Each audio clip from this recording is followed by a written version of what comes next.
Hi, good morning. I'm Harriet Murray with Cochran Real Estate. Today I'm going to give you a tour of the heart of the city, El Centro.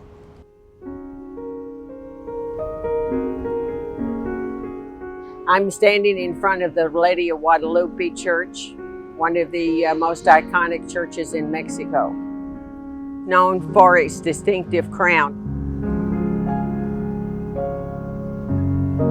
Adjacent to the church is the Malecón. This is a very special Malecón. It is lined with shops and restaurants for enjoyment and a view of the ocean, but we also have a sculpture garden there.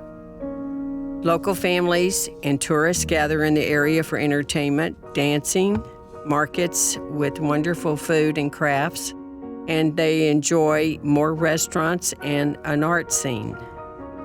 People come to walk and to shop, to sometimes even go up and touch the sculptures if they are not caught.